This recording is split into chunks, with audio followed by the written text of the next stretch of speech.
Vous cherchez à découvrir le yoga sans pression ni jugement? Bienvenue à notre cours de yoga complet et gratuit, créé et animé par Lily Mika en exclusivité pour ABC Talk. Ici, pas besoin d'être souple, ni de performer. Découvrez le yoga décomplexé, une approche qui casse les codes, adaptée à tous les corps, tous les âges, tous les niveaux. L'accent est mis sur l'écoute de soi et sur l'adaptation des postures à votre morphologie, et non l'inverse. Rejoignez-nous pour un moment de bien-être, où l'essentiel, c'est d'être à l'écoute de soi. Inscrivez-vous dès maintenant en cliquant sur le lien situé en haut à droite de l'écran ou dans la description de la vidéo et vivez l'expérience du yoga en toute simplicité. Puisque les failles émotionnelles sont clairement des embûches à la reconnexion totale à ce que nous sommes en fait. Et c'est là où on a beaucoup de gens qui restent aussi un peu perchés, ce qu'on appelle perchés, ou dissociés, qui ne reviennent pas complètement. Qui ne reviennent pas complètement en fait. Ces expériences que j'appelle chamaniques finalement, puisque on peut les apparenter à des expériences de transe, parce que c'est la même chose en fait. C'est juste que c'est fait dans une condition particulière, et la transe avec un tambour ou un houcher ou autre chose, ou de la musique ou des chants, voilà, bref, chacun avec sa manière, voilà, exactement.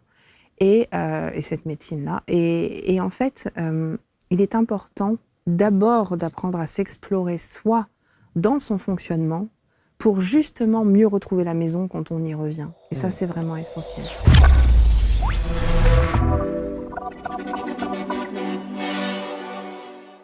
Chers amis, bienvenue, merci d'être avec nous. Nouvelle rencontre avec mon invité qui vient de la French Riviera. Et quel bonheur de l'accueillir. Laetitia Gian est avec nous, installée sur les canapés tout droit de Nice, venue. Bonjour Laetitia. Bonjour Marc. C'est bien ça, c'est la French Riviera. Oui, complètement. Merci d'être avec nous, vous êtes hypnothérapeute. On va parler d'une approche que vous dites unique au monde, que vous avez appelée l'hypnose quantique fréquentielle. On va voir ce dont il s'agit, de quelle manière vous pouvez évidemment accompagner ceux et celles qui vous regardent aujourd'hui, et puis surtout au travers de votre parcours de vie. Et vous dites que dans votre accompagnement, vous allez permettre à des gens de connaître et d'avoir en tout cas des clés que vous appelez en 2 mots les clés de passage. J'ai trouvé ça très intéressant. Pourquoi ces clés ne sont-elles de passage ? Parce que je considère finalement que sur le parcours d'évolution de chacun, on passe des pas en fait, et ce sont des passages finalement qui nous mettent vers un pas de sage. C'est un jeu de mots, bien sûr. Bien sûr. On est au cœur de cette langue des oiseaux que certains utilisent parfois à tort et à travers, ou parfois à bon escient, je ne sais pas, mais je trouve ça très très beau. C'est juste. C'est vraiment très très beau, et quand on commence à analyser cette langue des oiseaux, ça devient beaucoup plus rationnel, beaucoup plus simple à comprendre, et il y a une facilité, une pédagogie qui est très intéressante. Alors donc, on va parler de votre parcours de vie, qui est évidemment très intéressante, et vous dites « Je me définis aujourd'hui comme un témoin de l'infini ». Alors là, je me suis dit « Ouf, explication de texte, que veut dire être un témoin de l'infini ?» Peut-être déjà pour la première raison, c'est que ça ne s'est jamais fini. C'est vrai. Et j'aime bien aussi par jeu aussi de mots que le 1 est fini aussi. Donc en fait, finalement, c'est revenir au soi et être dans l'unité, c'est ce que je veux dire par là. Le témoin, en fait, de l'infini, pour moi, ça veut dire... alors l'infini qui relie vraiment à l'amour et à ce que nous sommes profondément, en fait. C'est de là que je viens parler, en fait. Et que ça n'a pas de fin, cet amour. Il est infini, il ne nous limite pas, en fait. C'est nous qui nous limitons constamment dans notre parcours. Et je me suis vraiment rendu compte au fur et à mesure de mon avancée, où j'ai appris à devenir terrienne, terrestre, et en même temps, tout en restant bien en lien à la source et à ce que je pouvais ramener avec moi, parce que j'ai eu une naissance un peu particulière, je vous en parlerai si vous voulez. Bien sûr, bien sûr. C'est intéressant que vous disiez, vous vous rendez compte, vous dites l'inverse de tout ce que les gens disent ici. Et oui. C'est-à-dire que vous dites, j'ai appris à être terrienne. C'est ça. Alors que j'ai appris les codes. Vous avez appris les codes, alors que la plupart des gens disent, ils sont en recherche de cette spiritualité, de cette ouverture d'esprit, de cet éveil, dont on parle très régulièrement évidemment c'est ici. Juste. Donc c'est l'inverse. C'est l'inverse en fait, c'est que dès le départ, tout était connecté, très en lien avec cet amour qui était constant. J'avais un lien vraiment à une conscience, ma conscience qui me parlait constamment, qui me guidait depuis le tout premier jour. En fait, j'ai eu une naissance un peu particulière. J'ai vécu une expérience, ce qu'on appelle de mort imminente. Alors, Est-ce que c'est ça? Est-ce que c'est pas ça? Je sais pas. Moi, je l'ai qualifié comme ça. Je sais qu'avec ma mère, on a eu un petit moment difficile à la naissance. Et j'ai gardé toutes les sensations, la sensorialité, l'odeur, la lumière. Oui, vous dites que vous vous sons. souvenez, vous vous souvenez de votre vraiment. naissance. Et pendant très longtemps, alors les premières années, quand j'en parlais, forcément, ça paraissait un peu bizarre, même si j'ai quand même une grand-mère qui est assez ouverte. Et j'ai eu beaucoup de chance qu'elle m'accompagne aussi sur mon parcours. Mais tout de même, quand je parlais de ces souvenirs, on me disait souvent quand même, tu sais, c'est normalement impossible par rapport à la science. Et c'est quand j'ai eu mon fils que je me suis rendu compte que si, parce que c'est l'odeur du placenta en fait qui m'a fait un grand remember, quoi. En fait, je me suis rappelée d'un coup et j'ai pleuré, tellement pleuré, où je me suis dit mais non, mais je me souvenais vraiment en fait. Mais est-ce que c'est une mémoire traumatique, cette naissance, pour le coup? Alors, il peut y avoir en effet un lien avec la mémoire traumatique, tout à fait, parce que finalement, comme j'étais engagée dans le passage, en fait, et je suis remontée, ou je ne sais par quelle force, peut-être le périnée, je ne sais pas, mais j'ai été réaspirée à l'intérieur et je me suis retournée, donc impossibilité de sortir normalement. Waouh. Et là, donc, ils ont endormi ma mère d'urgence, elle a fait un arrêt cardiaque en plus, donc du coup, ils ont ouvert dans la rapidité, ils m'ont sorti vite, parce donc, que l'insuffisance césarienne dans la foulée, voilà, etc. c'est ça, parce que j'étais bien sûr en moment critique, et donc ils nous ont ramenés comme ça, toutes les deux. Et je me souviens de cette lumière, en fait, cette lumière très grande, et de la sensation d'amour. Voilà, c'était vraiment ça au départ, et l'odeur. Cette odeur qui était très forte de la naissance, en fait, parce que j'ai gardé un sens olfactif assez développé. C'est toujours très étrange d'entendre quelqu'un dire « je me souviens de ma naissance ». Oui, je sais.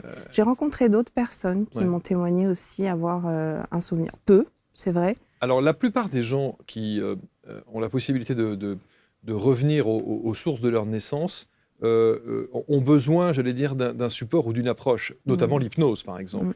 Faire une hypnose régressive ou des choses comme ça permet de revivre aussi certaines étapes, parfois traumatiques, engrammées dans nos mémoires. Et donc, effectivement, ils peuvent revivre ça. Mais là, vous le vivez sans artifice, j'ai envie de dire, sans approche particulière. Tout à fait. Je pense que si on peut y arriver en hypnose, c'est qu'on a aussi une partie de nous qui peut totalement s'en rappeler. Sans doute.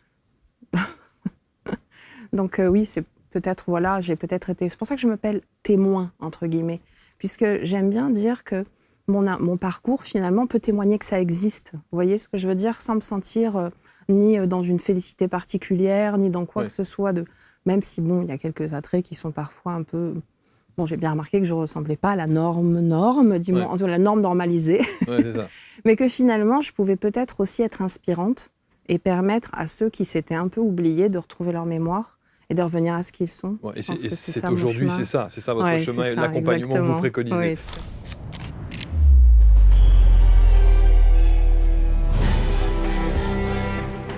Il a été très captivant. Il arrive à répondre, très pertinent.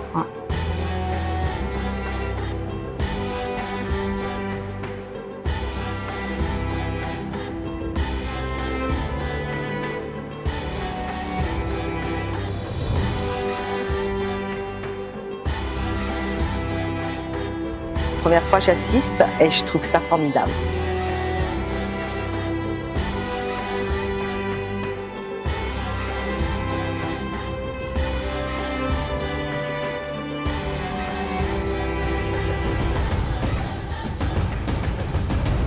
C'est vrai que quand on reprend point par point, vous dites donc je suis un témoin de l'infini, un pont entre la terre et les étoiles, que l'amour ne meurt jamais, l'amour comme une mémoire commune.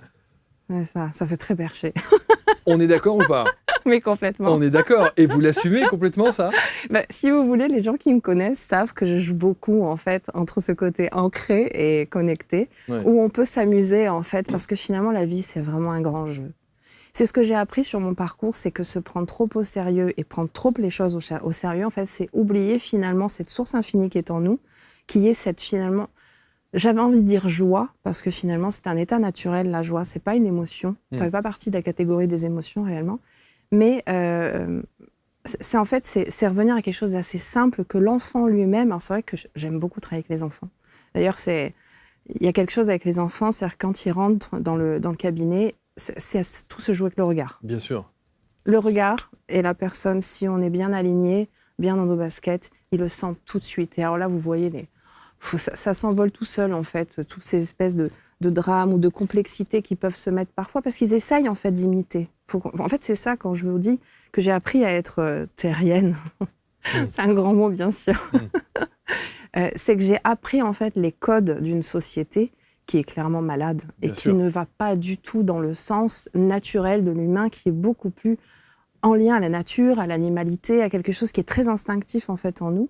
Et au fur et à mesure, en fait, j'ai souffert clairement de ce monde très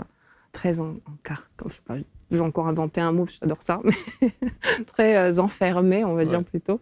C'est un vrai carcan, ce monde, où tant qu'on ne trouve pas finalement nos fêlures pour ouvrir en fait un peu cet œuf et finalement respirer par nous-mêmes, eh bien la souffrance, elle est quand même présente parce que ça ne nous correspond pas vraiment. Mais c'est parce que je pense que c'est ça le mal de notre civilisation. J'allais dire de notre pays, mais ça va bien au-delà. Oui, j'ai beaucoup voyagé. Incontestablement. Oui, on parlera évidemment de vos voyages et notamment là où vous vous êtes installé près de 11 ans, hein, c'est ça, sur cette terre sainte, comme on dit. Mais c'est vrai que, alors, c'est parfois très abstrait, ce que vous ressentez, ce que vous avez envie de décrire et la manière dont vous accompagnez. Et quand on utilise les mots, c'est très abstrait. Okay, trop, je le sais. Parfois, c'est trop. C'est pour ça que de temps en temps, revenir sur le plancher des vaches, comme on dit, avec quelque chose de très pédagogique, très terrien, ça peut aussi être important et ça peut aussi être culpabilisant. Parce que de se dire pourquoi moi, je ne suis pas dans cet amour que Laetitia me décrit en permanence, qu'elle ressent, qu'elle est dans cette joie qui n'est pas une émotion, et donc inévitablement je devrais être envahi de joie de temps en temps, parce qu'on est sur un plan terrestre percuté par une société donc malade et des injonctions qui sont parfois difficiles à vivre. Mais je devrais normalement ressentir cette joie. Pour sortir de la culpabilité, c'est comprendre que j'en suis pas responsable. Et que mon mental et mon esprit sont câblés sur une certaine fréquence qui me répète en boucle quelque chose qui n'est pas ce que je suis en fait. Et donc, je pense qu'on peut culpabiliser en effet quand on va voir ça de l'extérieur, mais quand on vient rencontrer de l'intérieur finalement de quoi on parle ici, ça nous paraît tellement naturel en fait, parce qu'il n'y a rien de sorcier ici, hein, mais absolument pas. Mais quand vous dites de l'intérieur, oui, c'est se retourner vers ce que nous sommes. Qu'est-ce que ça veut dire? Ça aussi, alors, c'est abstrait. Je vais vous prendre un exemple précis? Ah mais oui, j'adore, bien sûr, avec plaisir. J'ai besoin d'exemples précis. Vous savez, je suis 8. Hein. Mais, alors les 8, il faut qu'il y ait une méthodologie. Hein. Vous savez que dans mes équipes, quand ils écrivent des trucs, que c'est des pavés, je ne comprends pas un pavé. J'ai besoin d'avoir un point, 2 points, 3 points, 4 points, très structurés. Je ne peux pas être autrement. Et j'avoue que dans mes cours, je corresponds beaucoup justement aux personnes qui posent beaucoup de questions, donc j'ai l'habitude et j'aime bien. Donc il me faut un gros titre en Arial 12 et en rouge à 1,5 de la marge à gauche, en haut à droite. J'ai besoin de cette structure-là. Ce qui ne change rien dans le contexte, en tout cas dans l'écriture, ni dans le contenu. Mais j'ai besoin de ça. Alors, donc, des exemples concrets pour ne pas être dans ce « elle y arrive, moi j'y arrive pas ». Oui, complètement. Alors, je vais vous prendre un premier exemple, une étude qui avait été faite sur des très très jeunes enfants pour voir un comportement humain normal lorsqu'il n'est pas détourné de sa nature. Donc, on a des petits-enfants dans cette étude qui ont moins d'1 an et 1 an peut-être et demi maximum. Et il va y avoir du coup pas des testeurs, ça porte un nom, c'est des gens de laboratoire en fait, vous savez, qui font j'ai pas le mot, pardon. Bref, et donc ces spécialistes vont en fait faire tomber des choses au sol et voir l'enfant, la réaction qu'il va avoir. Et en fait, l'enfant systématiquement va se lever à chaque fois pour ramasser l'objet et le donner à la grande personne en fait. Et c'est bluffant de voir ça. Et franchement, j'ai été testée, bien sûr. J'avais envie de voir si ça marchait vraiment, mais c'est vrai. Et l'enfant, systématiquement, s'il est attentionné, bien sûr, à ce que vous faites, va venir et n'attend aucun merci. C'est vrai. Et c'est là où j'ai eu un premier tilt et je me suis dit, mais ça, c'est notre nature. Et ils ont pris après un exemple d'enfant un peu plus grand pour leur montrer finalement un espèce de jeu de théâtre où il y avait des marionnettes, dont une qui était méchante, qui attaquait l'autre, et une qui était beaucoup plus gentille et finalement, voilà, dans la douce. Et qui subissait surtout, qui était un peu la victime. Eh bien, naturellement, l'enfant rejetait en fait celui qui faisait du mal. Donc là, c'est pareil, on voit une nature à faire un peu... Alors, les enfants étaient très petits, ils étaient de familles totalement différentes. Donc, on ne peut pas faire un espèce de ratio à dire que finalement, c'est que l'éducation, parce qu'il n'y avait pas encore vraiment... Il y a toujours, dès le départ, bien sûr, on sait que dès la conception, il y a une influence, de toute façon, de l'environnement qui se joue. Mais quand même, on voit la nature de l'enfant. La pureté. Et c'est ça. Et en fait, on apprend au fur et à mesure les codes, et ça, en psychologie, on sait très bien, Bien ça sûr. porte des noms, enfin voilà. Bien sûr. Et c'est cette structure qui va se figer en nous pour essayer d'être dans un espèce de mimétisme qui n'est pas forcément celui qui nous convient. Après, l'important, c'est de se sentir bien. C'est-à-dire qu'il n'y a pas un modèle qui est le bon, il n'y a pas un modèle qui soit le mieux. Absolument pas. C'est de ça qu'il faut sortir. Donc, pas de culpabilité. Il faut s'accepter comme nous sommes. Vous aimez la structure, vous aimez les points, mais faites-les partout.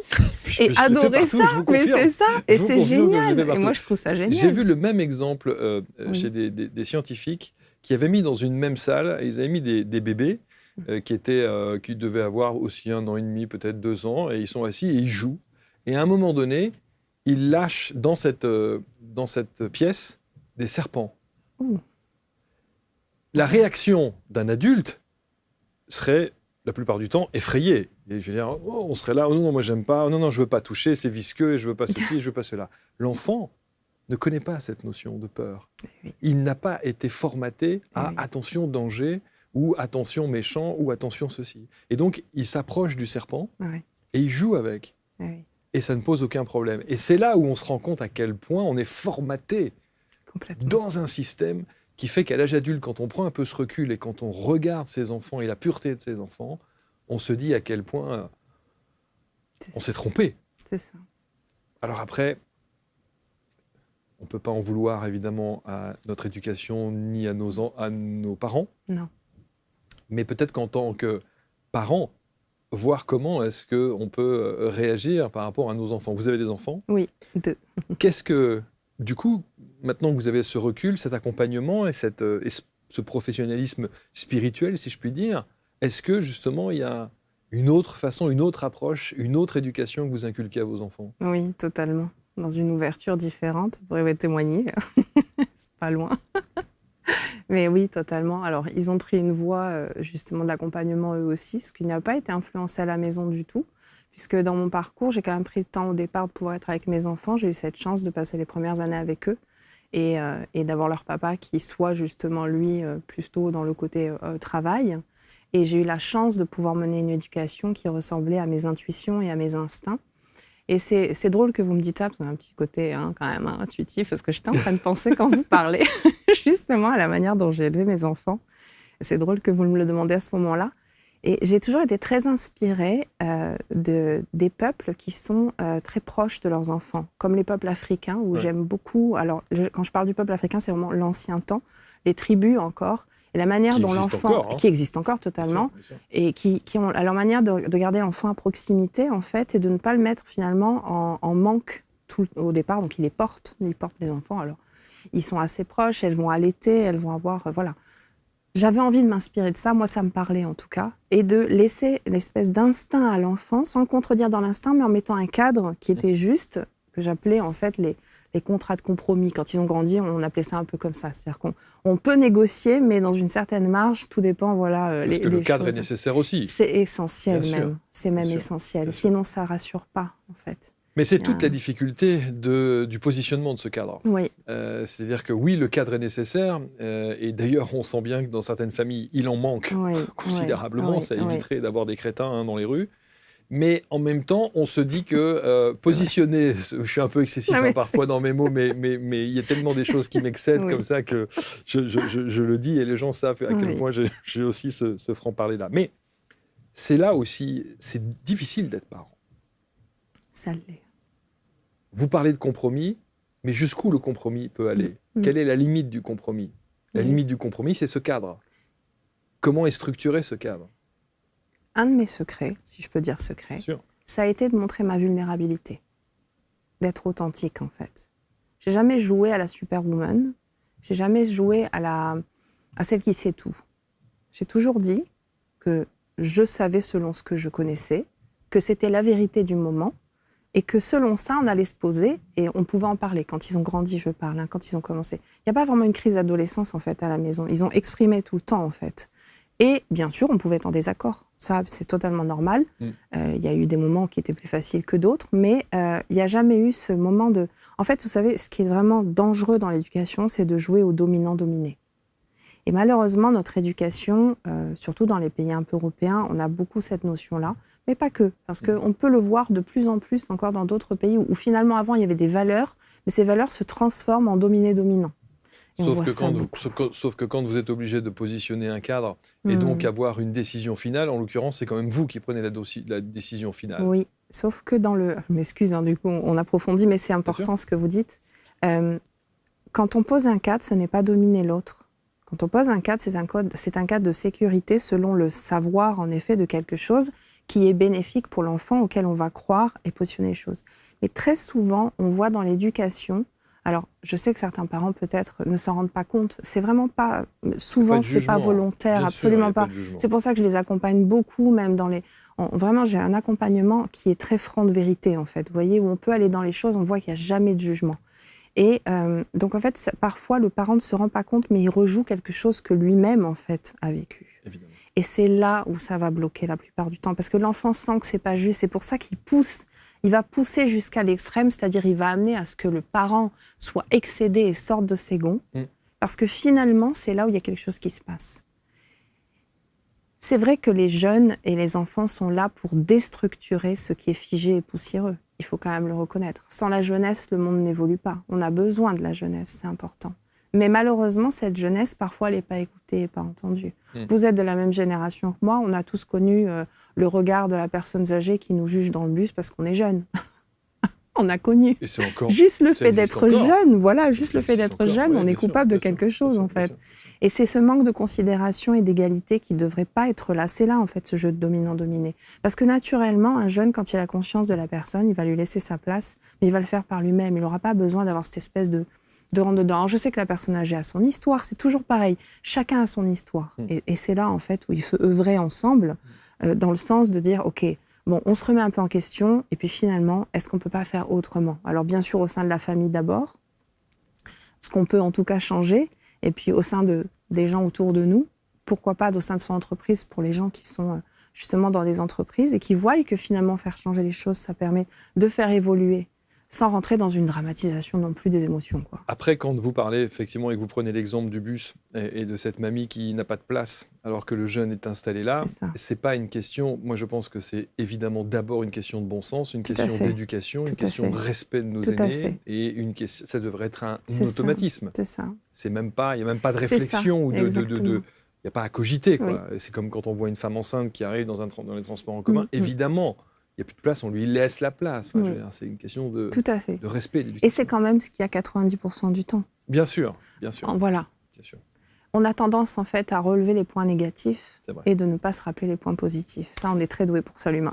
On parlera de l'hypnose quantique fréquentielle, évidemment, parce que l'hypnose et le chamanisme sont entrés dans votre vie. Alors, après ce séjour,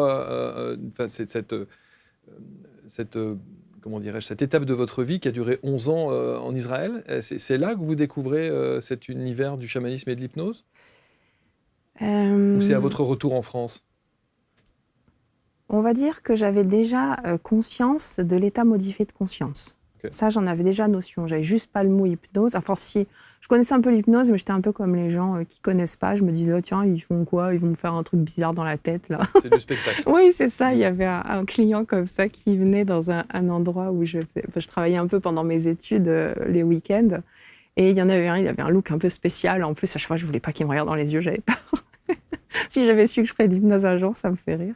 Mais oui, c'était du spectacle. Donc bon, ça n'a rien à voir, en fait. Clairement. Et là où finalement l'hypnose et le chamanisme sont entrés dans ma vie, oui, c'est à la naissance de mon fils en fait. C'est là où j'ai vraiment commencé à me poser de vraies questions sur le fonctionnement intérieur, déjà pour avoir une éducation juste pour mon premier, pour essayer d'avoir voilà, des réflexes et des compréhensions.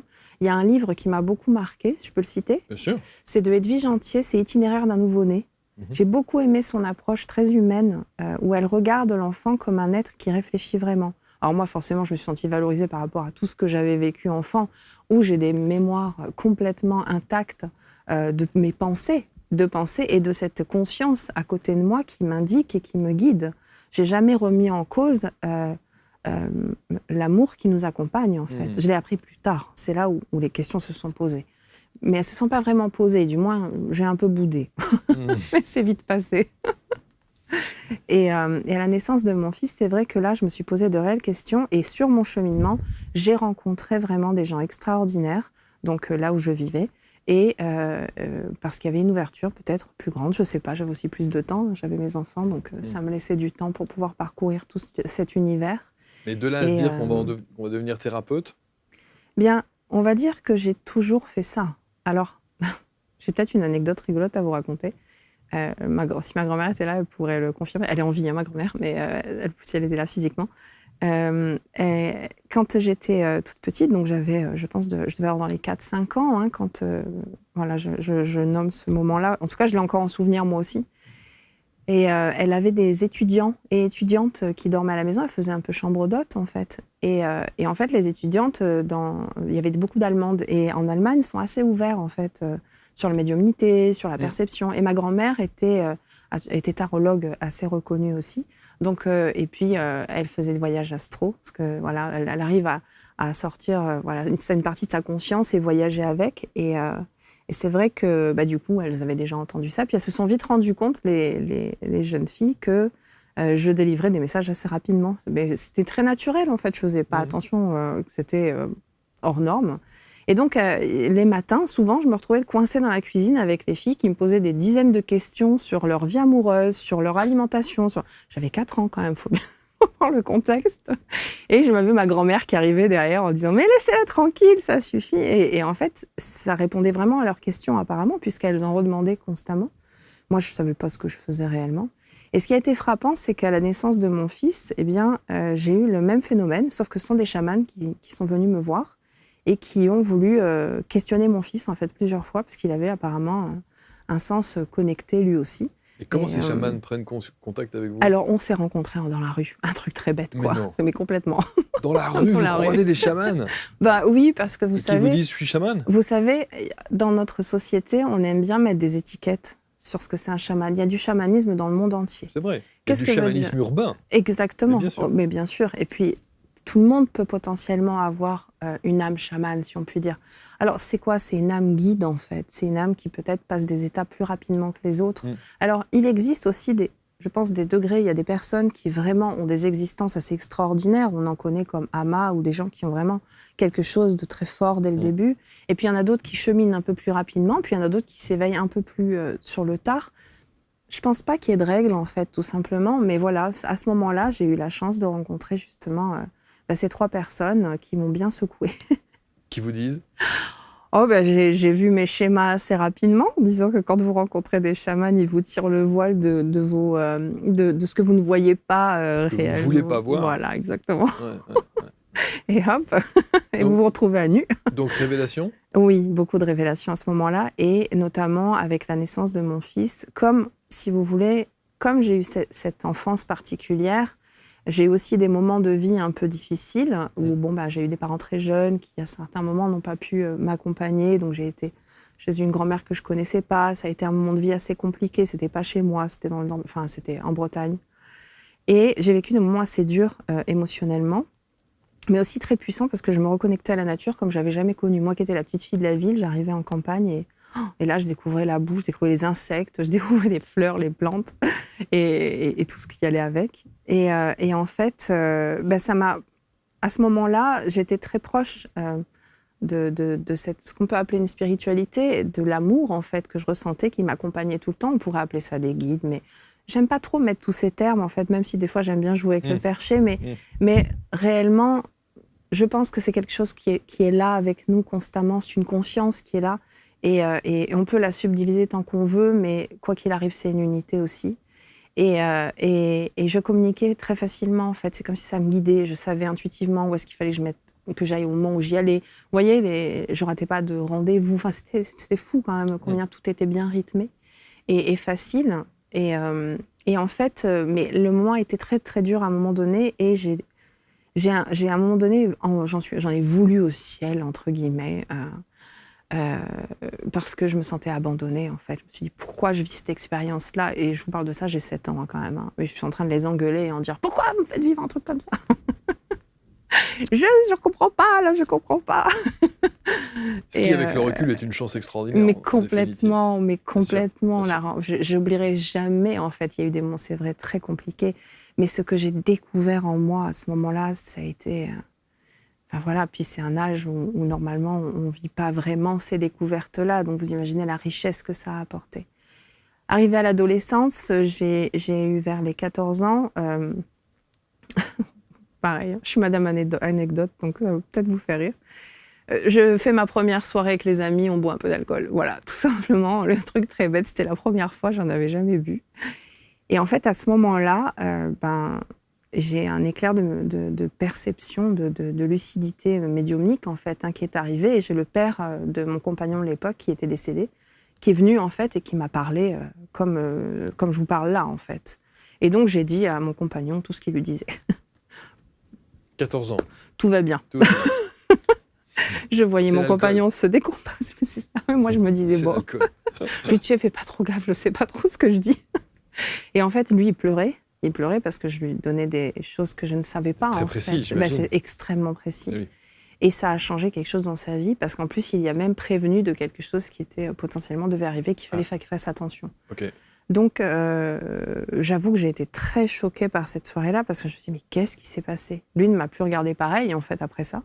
Et c'est là où les voyages astro ont commencé à rentrer aussi un peu dans ma vie, un peu plus consciemment, on va dire. Ce que je faisais sans vraiment m'en rendre compte, je commence à m'intéresser à ce que ma grand-mère faisait, voilà, et en comprenant qu'il y a quand même des règles, des codes, voilà. Et, Quelle différence faites-vous alors à ce moment-là entre les voyages astro que vous vivez dans cette période-là et à 22 ans avec la NDE c'est ça. que vous allez faire pendant votre sommeil, qui pourrait être considéré, C'est ça. pas nécessairement comme une NDE, Oui. mais comme un voyage astral simple. Tout à fait, ça pourrait totalement, bien évidemment. La seule différence, c'est le retour au corps physique qui est très, très étrange. C'est pour ça, en fait, que je pense que j'ai interprété ça comme quand même une expérience de déconnexion. Quelque chose était plus fort que d'habitude. Si vous voulez, dans les moments où je sentais mon corps un peu vaciller et pouvoir voyager, effectivement. Je sais que c'est très bizarre. Vous savez, c'est la première fois que je parle avec autant d'authenticité, sachez-le. C'est vrai ? Parce que, oui, je suis souvent un peu cachée derrière mon côté thérapeute, hypnose, carré, cadré. C'est pour ça que là, quand je vous parle comme ça, vous imaginez pas L'exercice combien... que c'est, Ah oui, c'est ça. à part mes proches. Mais c'est ça qui est magnifique, parce Et que c'est ce que oui. cette émission permet. C'est ça, c'est ce que important. j'ai Et encore, osé avec vous. on n'a oui. pas parlé de la Oui, montée de pas Kundalini encore. et tout le reste, hein, donc allons-y. Hein. Et donc... Donc pour vous, la Donc, différence entre oui. une NDE et un voyage astral, c'est le fait que pendant votre sommeil, c'est le retour au oui, corps. c'est le retour au corps qui est quand même plus violent. difficile, qui est plus violent, exactement. Donc, il est possible que finalement, le départ soit un peu comme un voyage astral, finalement. Alors, j'aime pas trop lire les livres de ce que les gens disent. Alors, j'en lis certains, mais quand même peu pour garder un côté expérience par moi-même. Et de là, après, je vais chercher parfois de l'information. Et des fois, pas, finalement. Donc, peut-être que des gens auront des explications précises à ce que je vous dis là. C'est totalement possible. Moi, ça ne m'a pas forcément intéressé d'aller chercher une interprétation là-dessus. Mais la différence qu'il y a, c'est que du coup, comme par exemple ma grand-mère, qui, elle, est capable de visualiser la lumière et de se projeter dans la lumière et d'aller là où elle veut. En fait, elle passe par les systèmes électriques. C'est très bizarre, je sais. Ah, mais... la lumière oui, électrique. Oui, elle je passe pensais par que les la réseaux lumière, électriques. Non. Cette fameuse lumière blanche que tout le monde, Alors, c'est pendant comme... une NDE ou une EMI, est censé voir. Vous voyez ce que je veux dire ? Non, ça, c'est vraiment le voyage astral. En fait, c'est comme ça qu'elle l'interprète. Ah, ok. Et elle s'allonge et puis elle va regarder la lumière. Et en regardant la lumière, en fait, elle arrive à se projeter et à être, par exemple, dans un endroit où elle pouvait voir mon oncle. Par exemple, quand il allait pas bien, elle savait exactement comment il allait parce qu'elle allait lui rendre visite de cette manière-là. Ah ouais. Et elle ressortait par la lumière. Sa conscience ressortait par la lumière, en fait, de où mon oncle se trouvait. Et quand elle me racontait ça, moi, je trouvais ça incroyable. Mais du coup, j'ai voulu le tester. Bien sûr. Sauf que, bon, elle m'a un petit peu refroidi. Je me rappelle toujours un jour, j'étais à côté d'elle, j'étais en mode, je vais y arriver. Et je voulais le faire consciemment, pas simplement dans les rêves, parce que naturellement, la nuit, j'en fais depuis toute petite. Mais je voulais le faire consciemment en étant dans un état d'éveil. Et alors, je réussissais, mais elle m'a rattrapée en me tenant la main, en me disant, mais qu'est-ce que tu fais ? Reste là, tu dois pas faire ça maintenant. Et donc, moi, j'écoute ma grand-mère. Donc, j'ai laissé ça un peu de côté un moment. Et pas de pourquoi ? Non, je lui fais confiance totalement. Et la réponse, vous l'avez eue ? La réponse, c'est que c'est peut-être dangereux. Elle a raison. Il faut savoir projeter sa conscience. Sinon, on peut faire ce qu'on appelle une déconnexion. Et finalement, être à même d'attirer des choses de manière un peu, voilà, comme magnétique, des choses un peu plus sombres ou un peu, voilà. Je vais pas dédier cette interview à ça. Bien évidemment, j'en connais un rayon, puisque pour prétendre travailler comme je le travaille, vous imaginez bien que j'ai été explorer Bien sûr. les deux côtés. Expérimenté. Bah oui, bien entendu. Exactement. Bien Il a entendu. fallu que j'arrive vraiment à une certaine maîtrise Ouais. pour pouvoir aider aussi les personnes Et dans parfois, ces quand moments-là. on parle de ces voyages astro, et vous parlez de la difficulté, alors là, en l'occurrence, d'une NDE, mais les voyages astro, la difficulté de revenir dans son corps, tout le monde décrit ça en disant quel corps étriqué, combien c'est La difficile chaussette. dans la chaussette, de revenir dans ce corps, et même parfois des gens qui n'y reviennent pas complètement. Oui. Qui fait que, dans leur vie de tous les jours, ils sentent ce décalage. Oui. D'où l'importance de travailler les failles, puisque les failles émotionnelles sont clairement des embûches à la reconnexion totale à ce que nous sommes, en fait. Et c'est là où on a beaucoup de gens qui restent aussi un peu perchés, ce qu'on appelle perchés, ou dissociés, Qui ne reviennent pas complètement. qui ne reviennent pas complètement, en fait. Ces expériences que j'appelle chamaniques, finalement, puisque on peut les apparenter à des expériences de transe, parce que c'est la même chose, en fait. C'est juste que c'est fait dans une condition particulière, et la transe avec un tambour, ou un hocher, ou autre chose, ou de la musique, ou des chants, voilà, bref, Ou des chacun avec plantes. sa manière. Voilà, exactement. Et cette médecine-là. Et en fait, il est important d'abord d'apprendre à s'explorer soi dans son fonctionnement pour justement mieux retrouver la maison quand on y revient. Et ça, c'est vraiment essentiel. Donc, d'où la nécessité d'être accompagné. Voilà, soit accompagné, soit faire un travail d'abord de connaissance de soi. Moi, je ne dis pas développement personnel, j'aime dire travail de connaissance de soi. Une fois qu'on se connaît, qu'on connaît exactement de quoi nous sommes bâtis, et nous sommes bâtis, ça c'est drôle, et bien, ça nous permet justement d'être plus en sécurité. La sécurité, elle est là. Il y a, Laetitia, alors évidemment, dans votre histoire, alors, voilà, je suis toujours très étonné quand on parle de cette Kundalini et de la montée de Kundalini. J'ai reçu des gens, des thérapeutes notamment, et vous avez des gens qui disent je n'ai jamais rencontré quelqu'un qui a vécu une montée de Kundalini. Voilà, c'est quelque chose... comment être sûr d'abord que c'en est une? Ensuite, le deuxième point, c'est qu'on me dit, pour ceux qui affirment avoir vécu ça, c'est extrêmement douloureux, qu'il n'y a pas nécessairement de plaisir. Or, vous, bah si, quand même. Donc, alors, vous mélangez deux histoires. Alors, il y a deux histoires différentes. Ok, très bien. Puisque la Non, mais deuxième, elle était pas plaisante. je pensais que c'était lié. Je pensais que la montée de Kundalini vous avait apporté Non, ce du fameux tout, plaisir dont c'était vous parlez. Donc, c'est deux choses complètement différentes. Très bien. Non, mais alors, sur l'histoire de la montée de Kundalini, Oui. Comment vous décrivez ça et comment être sûr que ce soit précisément alors, ça? Ça a été... alors, mettons déjà une première chose en compte, c'est que je n'ai pas nommé ça une montée de Kundalini moi-même. C'est en parlant à des accompagnants que je peux avoir lorsque moi aussi j'ai besoin de me référer, qui m'ont nommé ça de cette manière-là. Donc c'est pour ça que j'ai dit une pseudo-montée de Kundalini. Enfin, en tout cas, ce que je suppose, selon ce qu'on m'a dit. Comment décrire ça pour Moi, ceux qui ne connaissent pas? Moi, ce qui s'est passé réellement, et ce qui ressemble apparemment, j'étais tranquillement à mon cabinet, tout allait bien, je travaillais en consultation, et à un moment donné, j'ai un ordinateur comme vous, voilà, quand je travaille, et j'écoutais du coup la personne qui était là en consultation avec moi, et je commence à comme me dissocier. Alors, je connais ça dans les voyages astro, mais là, c'était réel. Donc je me suis dit, wow, je fais un malaise vagal, je manque de sucre. C'est la première chose qu'on se dit, c'est normal. Absolument. Et on peut avoir expérimenté plein de choses, ça n'empêche pas le fait qu'on reste rationnel d'abord. Le placard à gâteau, allez, ça. Vite. Et puis là, je bois de l'eau, je me dis non, ça va, non, c'est pas ça. Puis je sens des fourmillements au niveau de mes pieds, je sens plus mes mains, il y a des choses qui s'anesthésient dans mon corps, et en même temps, j'ai une espèce de chaleur qui me traverse, mais c'est très désagréable. C'est pour ça que je vous dis, c'est pas la même expérience. C'est pour ça qu'il y a des gens qui parlent c'est presque douloureux même. Alors ça l'était pas, peut-être parce que je suis quand même plus préparée. Okay. C'est pas quelque chose de sauvage, on va dire. Moi, ça fait quand même un paquet d'années que je pratiquais le yoga et plein de choses, voilà. Mais c'était très désagréable dans le sens où vous perdez pied, en fait, et vous savez pas ce qui vous arrive. Donc la première sensation, c'était du coup, la dame, j'arrivais même pas à lui dire, écoutez, je crois que je me sens mal. J'arrivais pas à lui dire. C'est comme si une partie derrière était aux commandes. Donc ça me rappelait énormément ma conscience de quand j'étais petite.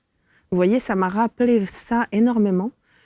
Où j'étais derrière, en fait, en réflexion totalement logique et rationnelle. Et en même temps, tout va bien, c'est normal.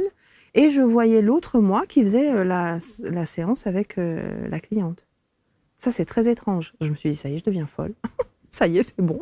J'ai déconnecté mon de C'est ça, je suis allé trop loin, là. Pourtant, je faisais rien de spécial à ce moment-là, à part que je préparais un week-end, ce week-end-là, où j'allais aller à la Sainte-Baume, parce que je vais de temps en temps me ressourcer dans la forêt là-bas. Et je me dis, bon, tiens, c'est fou. Et plus ça avançait, je me dis, ça va passer. Mais ça passait pas. Ça allait crescendo, en fait. Et j'avais vraiment cette partie de moi qui menait totalement la session, normale, sans aucun dérapage. C'est ça qui est fou. Et l'autre... En observation. En observation totale. Et là, j'ai senti une ouverture où je ne sais pas ce qui canalisait, mais j'avais l'impression de recevoir comme un enseignement. Vous savez, j'ai même plus de mémoire de tout, parce que ça s'est inscrit à l'intérieur, en fait. Et ça a duré. La session s'est finie avec la dame. Après ça, je suis partie en fou rire. Je me suis dit, on m'a droguée, c'est pas possible. Chez ma mère qui est en face de mon cabinet, ma mère a développé avec les années ses dons de magnétisme et de guérison. Donc on est un peu dans la partie à la finalité. Oui, dans c'est la un famille. peu de famille quand même. Hein, ouais, il y a un petit entre la grand-mère, la mère. C'est clair, voilà. Et en plus, c'est les deux côtés. C'est ma grand-mère paternelle, donc le côté de ma mère. Et donc, du coup, je explose de rire. Je dis, maman, je sais pas ce que je viens de dire, que je suis défoncée. Qu'est-ce qui m'arrive? J'ai rien bu, j'ai rien mangé. Et elle me dit, t'es sûre qu'il n'y a pas un client que t'as mis quelque chose? Je fais, mais non, c'est impossible. Puis je savais qui j'avais eu. Et puis là, je me dis, bon, ok. Mais j'étais dans une espèce de sérénité. Qui dure combien de temps? 3 jours. Ah ouais. Donc sérénité, c'est-à-dire que même cette sensation de décalage qu'il peut y avoir... Le décalage a été très fort, mais surtout ce qui est important ici, c'est que j'avais à cette époque-là encore quelque chose sur le cœur, de quelque chose que j'avais vécu il y avait quelques années en arrière, un décès brutal de quelqu'un que j'aimais énormément. Et en fait, jusque-là, je pense que ça ne s'était pas complètement apaisé. Et c'est le seul moment où je pense que j'ai été au cœur de ça, pendant tout ce temps, hein, c'est ça qui paraît fou, et une espèce de lourdeur s'est totalement envolée. Et j'ai accueilli ce que j'appelle le rire du Bouddha. Qu'est-ce que c'est que ça? Le rire du Bouddha? Allez-y. En fait, c'est un rire qui est spontané et vous avez le ventre qui bouge presque. C'est pour ça que je l'appelle le Bouddha, parce que ça ne se retient pas. Et ça amène une espèce de joie et de légèreté. Alors, peut-être ça vous fait envie, je ne sais pas, mais du coup, en tout cas, c'est génial. C'est un rire spontané? C'est un rire spontané. Alors, pas dans n'importe quelle situation. C'est pas non plus. Je ne suis pas partie en vrille. C'est pas un yoga du rire non, ou, du tout. Ou une rigologie du ou un tout. truc comme ça. Non. Mais face aux situations qui sont justement où on peut rire en fait finalement, eh bien c'est quelque chose c'est une joie qui s'exprime en fait. Alors c'est là où je me suis dit, tiens, tu t'appelles Laetitia, Laetitia ça veut dire la joie, eh bien il était temps que tu l'intègres complètement. C'est comme un voile de tristesse qui est parti à ce moment-là. D'accord. Et je me suis dit, tiens, il y a quand même quelque chose à mener dans l'expérience de cette. Alors c'est quelque chose qu'on peut vivre en fait finalement en hypnose quelque part. Mais il faut connaître le chemin pour y aller, c'est toujours pareil. Et pendant ces 3 jours, ce qui était flagrant, c'est les sens, combien ils étaient exacerbés. C'est ça, tout est en éveil. C'était... Alors là, c'était jouissif complètement. C'est-à-dire, je mangeais un fruit. Jusque-là, d'ailleurs, je mangeais pas beaucoup de fruits à l'époque. Maintenant, je mange beaucoup plus de fruits. C'est comme si l'éveil de la nature s'est fait en moi, quelque chose. C'était déjà présent, mais là, c'est devenu fois je ne sais pas combien. Est-ce que ça veut dire qu'au 4e jour, vous quittez cet état? Ça descend doucement, mais pas complètement. Depuis, il est resté ce rire naturel. Là, l'espèce de lourdeur qui pouvait être là parfois, une tristesse finalement, est partie, n'est jamais revenue. J'ai retrouvé un vrai sommeil comme je l'avais connu avant, que ça faisait à peu près 4 années que je n'avais pas retrouvé totalement ce sommeil-là. Et puis, je peux dire que beaucoup de choses ont changé à partir de ce moment-là. Mais ce qui est fou, c'est que vous arrivez aujourd'hui évidemment à expliquer l'après. En revanche, le pourquoi vous vivez ça, pourquoi est-ce que ça vous tombe dessus, vous n'avez jamais trouvé pourquoi. Non. Il n'y a pas eu de déclencheur, il n'y a non, pas eu de... surtout que c'était un jour comme les autres. Il n'y avait rien de... En plus, non. au cabinet, c'est pas l'endroit. Oui, c'est ça. On est plutôt attentif à l'autre. Bah, Je n'étais pas vraiment tournée vers moi. Par contre, je me rappelle ma frustration de ne pas être seule au moment où ça a commencé, dans le sens où je recevais quelque chose et je voulais poser des questions, en fait, mais je ne pouvais pas parce que je n'étais pas disponible. J'étais disponible à quelqu'un d'autre. Et ça, c'est la seule chose. Et il y a eu un autre petit moment, c'est que quand une fois que j'ai été seule, les deux parties de moi pouvaient communiquer entre elles et une a dit à l'autre, dis donc, est-ce que tu es dur avec toi-même ? Et en fait, ça a changé quelque chose. Réconciliation. Totalement. Ça, c'était génial. Mais c'est assez fou que vous n'ayez pas une espèce d'angoisse. C'est-à-dire que quand ça vous arrive, vous mais pourriez si, avoir... j'étais terrorisée quand C'est c'est vrai. arrivé au départ. Mais oui. Quand ça s'est dissocié, moi, je pensais vraiment que je devenais folle. Vous savez, on a toujours peur dans nos milieux Mais un peu même- quitter la Mais même quitter la mourir. planète. Oui, j'y ai pensé, c'est vrai. Il y a des gens qui se disent, ça y est, je vais faire un malaise, ça va mal se passer. Ouais, Non, mais ouais, c'est vrai, c'est complètement. vrai. Je me le c'est suis vrai. dit, c'est Ouais. vrai. Ah oui, la première heure était moins sympa. Moins sympa. Peut-être ouais, même ok. 2 heures. Et puis, il y a l'effet d'extase comme ça pendant 3 jours et qui s'amenuise au C'est fur et ça, à mesure. c'est ça. Et vous vous dites pas, non, je veux rester dans cet état-là. Non. Non, c'était mieux quand même. Enfin, Et disons est-ce que c'est que- dur de vivre parmi les... En fait, c'est ça que je me Mais oui. J'ai eu peur de ne pas redescendre. Ça m'a fait peur. Je me suis dit, mais dis donc, si tu restes là, comment tu vas vivre une vie normale, en Votre fait entourage vous voit à ce moment-là, enfin, voit Alors, dans j'appelle mon meilleur ami, j'appelle des gens que je connais un peu pour leur dire... Heureusement, c'est pas moi qui conduisais pour aller à la Sainte-Baume, sinon j'aurais pas pu conduire. J'étais accompagnée ce jour-là, heureusement. Ouais.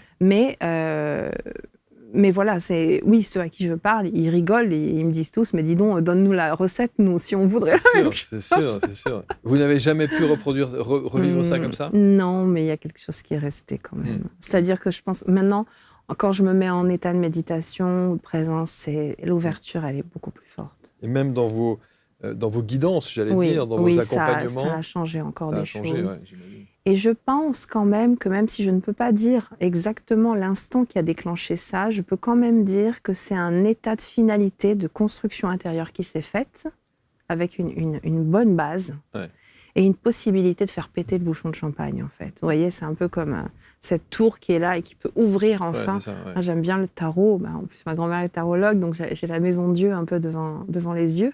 Et c'est vrai que c'est un peu ça. C'est cette tour, elle est là, puis elle peut enfin péter et recevoir cette grâce, en fait, qui descend non plus de manière dramatique, mais plus dans la joie cette fois. À partir de quel moment est-ce d'ailleurs ce moment-là qui vous autorise à vous donner ce titre de guide? Parce que c'est vrai que quand vous dites hypnothérapeute ou coach existentiel, tout ça sont des choses un peu classiques. Oui, c'est le avant. Mais guide, et c'est d'ailleurs le premier mot que vous mettez dans la lignée des titres que vous octroyez. Il faut oser se dire ce mot. Oui, alors bien sûr, tout dépend de comment vous l'entendez, vous. Parce que vous savez que les mots, chez chacun, ça résonne. Tout dépend de la manière dont vous lui Comment trouvez une moi, définition. du coup, voilà, comment moi je le définis. Oui. Déjà, ça pourrait être guide touristique. C'est vrai, ou guide culinaire, ou voilà, allons-y. C'est la même chose, en fait. Ouais. Donc, en fait, moi, mon travail, c'est de guider vers soi. Je ne me définis pas comme un guide spirituel. Hein. C'est pas ça. Avec quel outil? L'hypnose, donc? Alors, donc, l'hypnose, mais moi, je dirais plus avec toutes les années, parce que l'hypnose, ça fait plus de 20 ans. Plus de 20 ans maintenant. J'aime pas compter, c'est là où je me rappelle mon âge. C'est bien. Ça fait tellement longtemps, en fait, que c'est un outil que j'ai intégré. Mais je dirais plutôt à la rencontre de soi-même dans une vraie vérité. Et c'est l'authenticité, en fait. L'authenticité et la vérité de ce qu'on peut être au moment où on partage un instant, en fait. Et vous savez, la plupart du temps, c'est qu'un oubli de soi, nos malheurs. Il y a des événements extérieurs qui sont là, et j'en ai vécu, donc autant vous dire que je sais... La vie m'a bien fait expérimenter certaines choses. Mais même ces moments-là, quand on retrouve la mémoire de ce que nous sommes réellement, qui est à portée de main, mais qui n'est pas là non plus sans effort. C'est ça qui est assez... c'est ça qui peut-être est un peu dur pour certains à comprendre aussi, c'est-à-dire qu'on aimerait que ce soit... c'est notre héritage, alors on y va. Enfin, pourquoi c'est pas là? Pourquoi il y a toute cette société-là qui nous empêche finalement? J'ai tellement dit ça souvent. Eh oui. Pourquoi est-ce qu'on est obligé d'en passer par là? C'est vrai. Tout à fait. Parce qu'il y a la mémoire à retrouver. Et c'est que dans l'oubli que la mémoire peut se trouver, en fait. Il y a une notion, en fait, d'oubli. Vous savez, on dit parfois, il faut oublier 7 fois pour se rappeler vraiment. Vous connaissez cette phrase? Non. Ah bon, moi, on me l'a répétée beaucoup petite. Voilà, il faut avoir oublié plusieurs fois quelque chose pour vraiment l'intégrer. Eh bien, c'est un peu ça, en fait. Je pense qu'on va oublier, réoublier, pour qu'en fait, réellement, finalement, on puisse le ressentir profondément. Et je pense que quand la vie sur Terre pourrait être la fin, moi, je n'ai pas vraiment une conception de la mort assez traditionnelle, à part avec les voyages, en fait, si vous voulez, je vois que la conscience continue tellement à vivre, il n'y a pas d'état de mort, en fait. Donc j'ai du mal à parler de la mort comme on en parle un peu ici. Comme Par contre, il y a une vraie séparation avec le corps physique que j'ai déjà d'ailleurs vécu et expérimenté dans la rencontre avec moi-même. C'est aussi une expérience à vivre à un moment donné. C'est savoir qu'à un moment donné, on va se séparer de quelque chose quand même en nous. Et c'est douloureux. C'est quand même une partie de nous auquel on va dire au revoir à un moment donné. Mais si c'est fait dans les codes, c'est-à-dire dans l'amour, dans la bienveillance, dans toute cette douceur-là, en fait, eh bien, qu'est-ce qu'on fait? On se remet à terre-mère, en fait.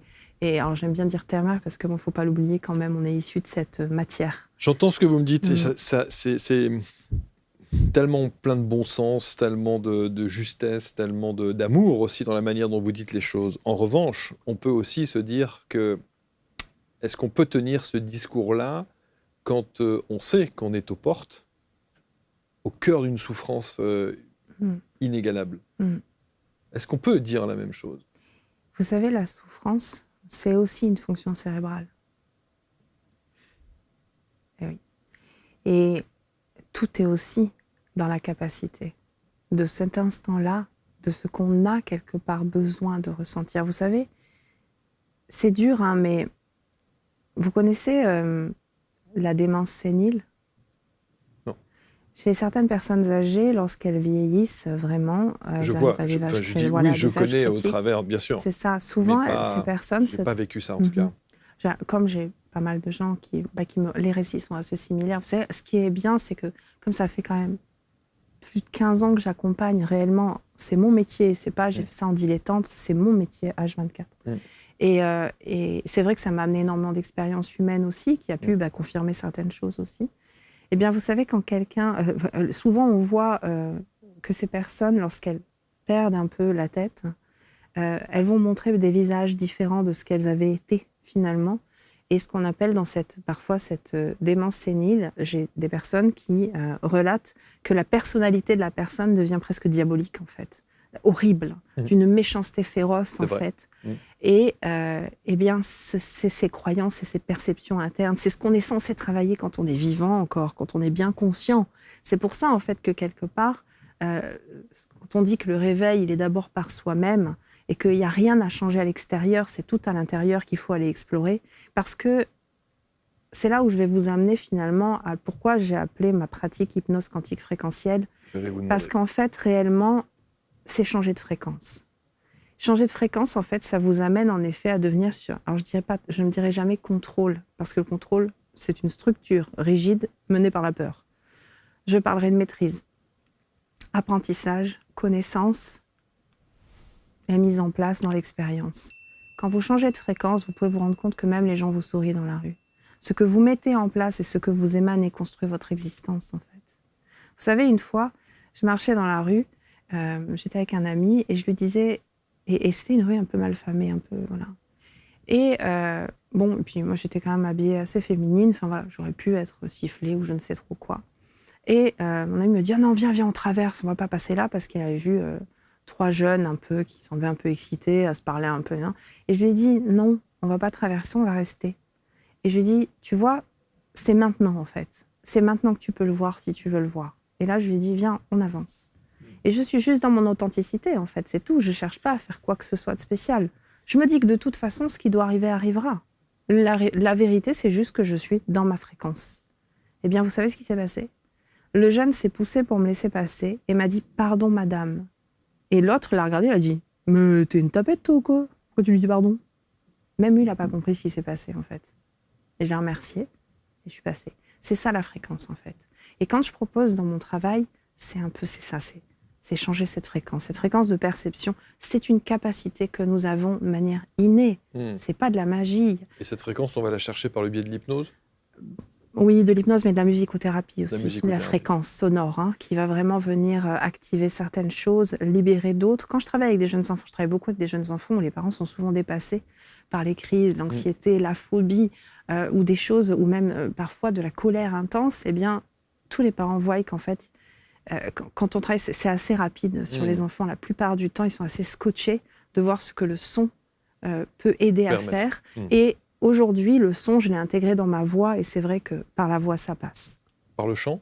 Le chant, mais aussi la parole. Le chant et la parole. Et la puissance des mots. Oui. Choisis. C'est ça. Et lorsque je forme mes hypnothérapeutes, eh bien, je leur apprends à câbler leur voix parce que c'est important. Donc vous guidez, vous formez, vous accompagnez, et alors évidemment aussi avec des thématiques problématiques plus terre à terre. Ah oui, je pense à la complètement. perte de poids, Ah oui, exactement. je pense à l'arrêt du tabac, tout à fait. jusqu'à effectivement tous les grands classiques de l'estime Tout de à soi, fait. de la recherche de Tout soi, à fait. de Tout à fait. l'équilibre C'est vrai, émotionnel. c'est vrai. C'est vrai qu'aujourd'hui, alors, comme j'ai beaucoup quand même de choses et que je fais aussi beaucoup de constellations de l'âme, que j'ai appelé l'âme, parce que c'est pareil, j'ai créé entre guillemets une méthodologie qui est un peu plus chamanique, un peu plus dans l'observation de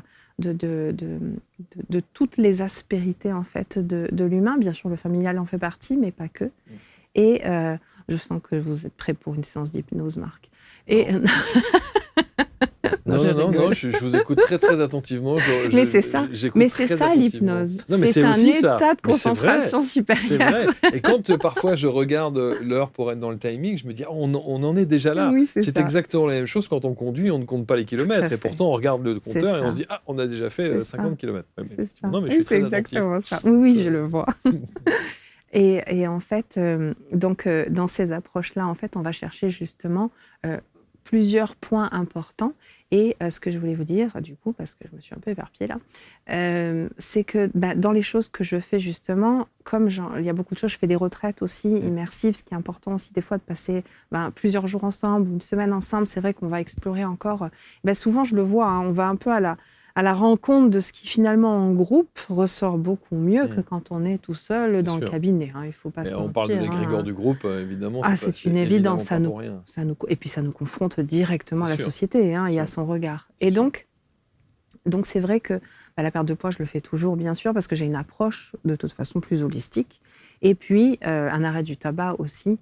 C'est pas très classique complètement, mais ça parle beaucoup aux hypersensibles, aux gens qui ont cette sensibilité ou l'artistique. C'est pour ça que quand on vous écoute maintenant, le titre de guide me semble plus adéquat par rapport à votre champ d'action, en tout cas la palette d'outils que vous pouvez utiliser. Oui. Parce qu'on est parfois évidemment dans le très concret comme dans le très spirituel. Oui. Et que vous allez orienter en fonction, évidemment, de la problématique des gens, du ressenti que vous pouvez avoir à ce moment-là. C'est pour ça que j'aime aussi à apprendre. J'apprends tout le temps. Je suis tout le temps en apprentissage, c'est important pour moi. Et au travers des voyages, et au travers aussi de formations. Et transmettre. C'est important. Évidemment. Puis je pense qu'il faut être élève toute sa vie et être aussi Deux enseignant. Choses.